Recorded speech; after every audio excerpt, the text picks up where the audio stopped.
Nagina seat से बड़े भैया चंद्रशेखर आजाद जी जीत चुके हैं। तो भाई लोग पहली बार चंद्रशेखर आजाद रावण भैया के जीतने के बाद विकास राव खूब गरजे गाने के माध्यम से। तो भाई लोग इस वीडियो में अंत तक बने रहे, आप लोगों को पूरा जानकारी मिलेगा। चंद्रशेखर आजाद भैया रावण ने एक नया इतिहास रच दिए हैं, जो कि 1.5 लाख वोट से जीते हैं। तब विकास राव का गाना बहुत ही तेजी से वायरल हो रहा है आपन शेर दहड़िए सांसद में। इस गाने को लिखे हैं मंजीत राव और म्यूजिक दिए हैं विवेक बिजोड़। तो आज बहुत ही खुश होकर विकास राव लाइव आकर भैया को बधाई दिए हैं। तो आप सब इस वीडियो में देख सकते हैं। तो भाई लोग चंद्रशेखर आजाद भैया को जीत को मेरे तरफ से भी ढेर सारी शुभकामनाएं। एक ऐतिहासिक जीत जीते हैं हमारे भैया। तो आप लोगों को वीडियो अगर पसंद आए तो आप लोग कमेंट में भैया को बधाई जरूर दें। तो आप सब देख सकते हैं कि विकास राव लाइव अगर क्या बोले हैं, जो कि एक गजब ही माहौल बदल दिए हैं। तो मिलते हैं अगले वीडियो में, तब तक के लिए जय भीम, जय भारत, नमो बुद्धाय।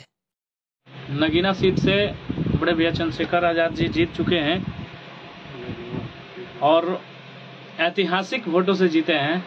लगभग 1.5 लाख प्लस सीटों से जीते हैं। इसके बधाई में बहुत ही प्यारा सॉन्ग ऑफिशियल पे, विकास राव ऑफिशियल पे रिलीज हुआ है। आप सब जाके सुनिए।